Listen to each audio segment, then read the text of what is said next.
nasira na yung mga bushing ng LCA natin. Ayan. Kailan po makinig na yun.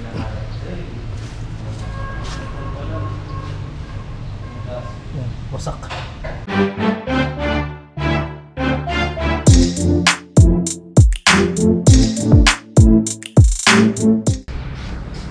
What's up, Supladitas? Good morning, good day sa inyong lahat.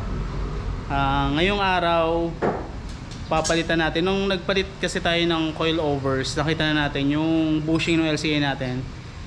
Sira na. Wear and tear na, sa katagalan na rin. Papalitan natin yung LCA bushing or lower control arm bushing ni Sungit. Bali, matagal na siyang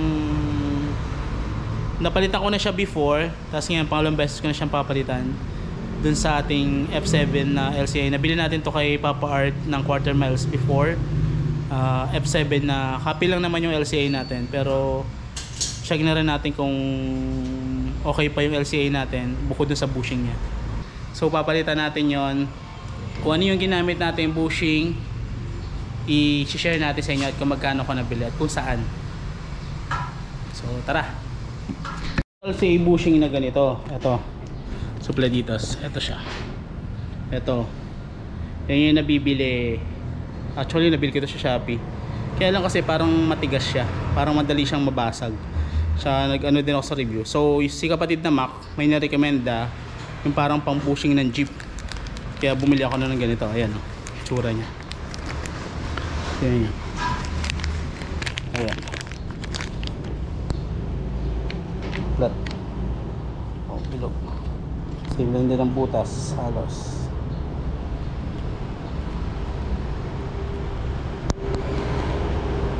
Kaya kakabit natin bushing sa LCA.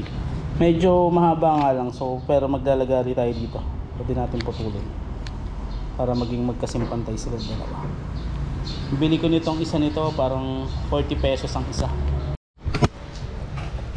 Ayan yung sira natin.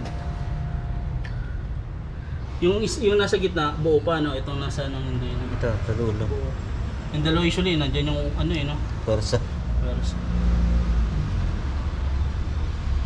Tigas din. Pula yan eh, di ba yung ano natin? Hindi, ito na pala yung dalawang yan ang palitan natin. Yung pula. Pero yan original pa. Ang palitan natin daw. Ito yung ano? Bushing. Tigas din.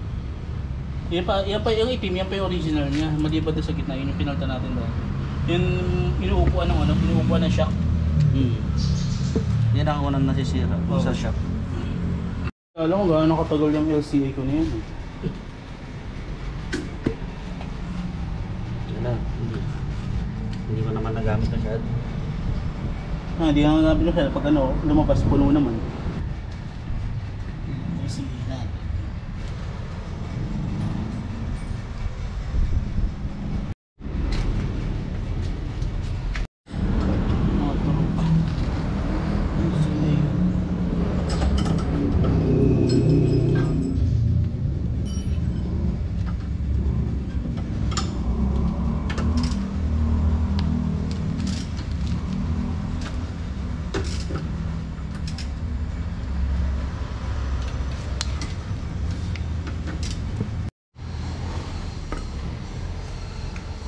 Dapat ba may play? Hindi naman. Ibig sabihin mo ano lang. Ito lang kasi magpapasikip dapat sa kanya. Kasya na ata ng isang ano eh. Kasi ang isa kaso walang harang kasi. Walang harang sa kabila. Bali wala. Magpantay.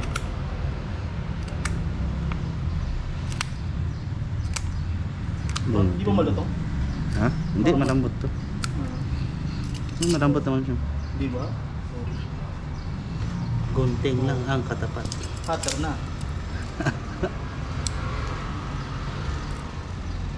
Gunting lang ka daw, tibay ng gunting mo. Siyempre. Guhit. Uy! Tumatalon. Tumatakas.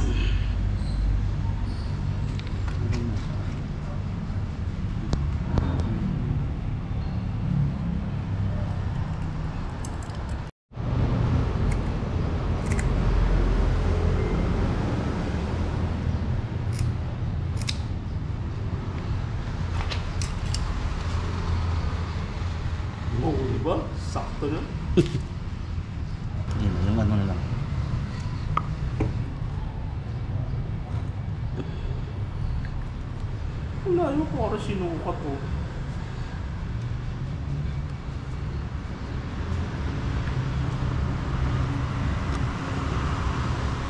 Yung baka lang mahirap ipasok.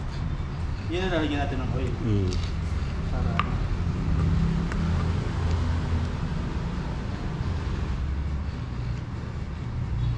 Isang maiksi, isang mahaba. Hindi. Ha? Dito lang yung dalawang mahaba. Ah, sa likod lang? Ah, okay. Yung pinakadulo. Kasi ito mas makitid. Ah, okay. Sige. Diba?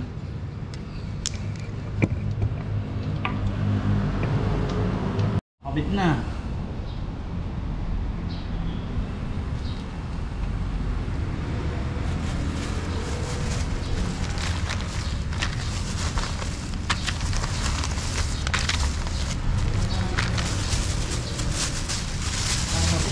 Dalawang LCA papalitan natin. Lower control arm, LCA. Sa ito yung mga bushing na binili natin. 40 pesos sa tapili ko isa. Uy, lalagyan na pang padulas. Kailangan. Dawayan mo na lang kaya. High temp pa yung ano. High temp pa yung ano niya? Grasa. Grasa. Pang ano yan, di ba? Yung pang Accent.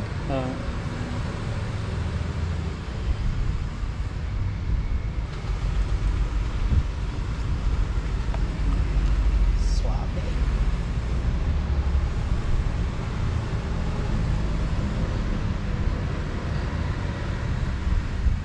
Pasok yata.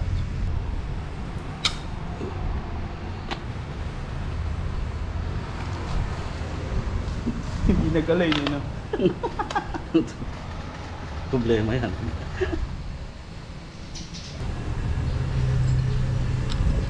Mapipress naman din yung pag ano eh.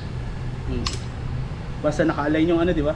Oo. Kaso kailangan nakapress Pasok. na siya bago ilagay para Kasi hindi kakasya yung ano na shock. Yung buka.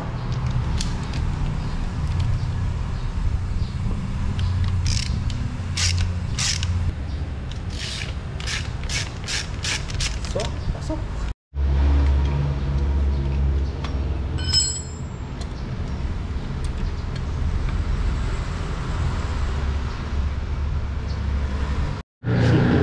sagat na.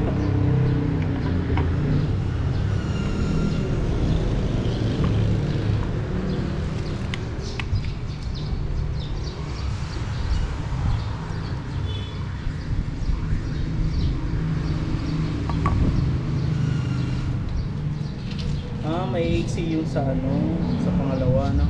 Mas maliit. Yung basta yung sa ano lang. Sa Yan shock. yung sa shock, ano? Pag ito mas maliit talaga. Pero at least wala pa namang crack yung LCA ko. Huwag naman sana. 1 inches. Magkakrak lang na pag tumukod.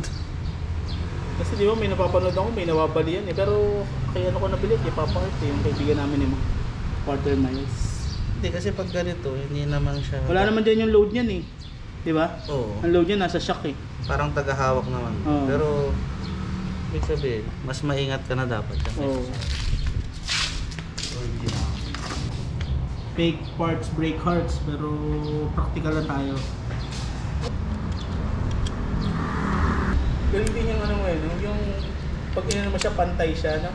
Ito nga yung paborito Pag niya. press niya, kahit nakaganyan siya. Paborito ni Ivan to. Na plies. Ano tawag sa ganyan, plies? Hindi ko nga rin alam eh. Compress plies? Adjustable. Adjustable.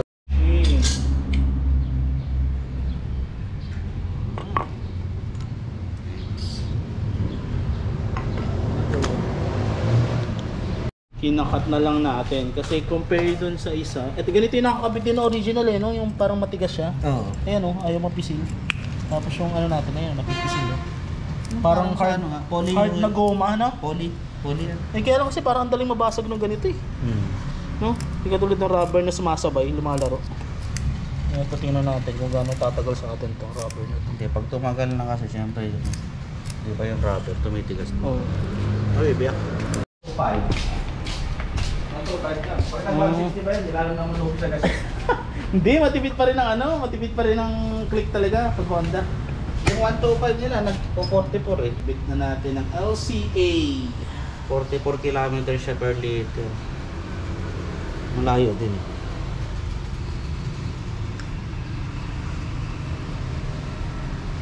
Yan namang LCA kahit magkapaligtaran yan, no? Parehas lang, wala namang orientation eh, no? Isa lang naman yung pasukan nila ng... Tagal na rin yun, tagal na rin yung LCA ko. Copy lang po yan mga sir. Copy lang yan sa Pladitas, pero alaga lang sa check.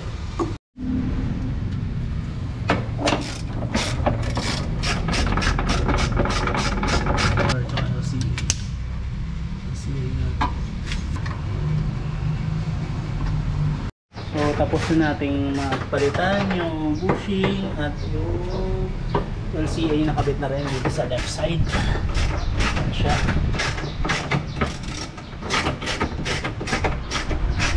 Nakabit ko na yung sa kabilang side, right side.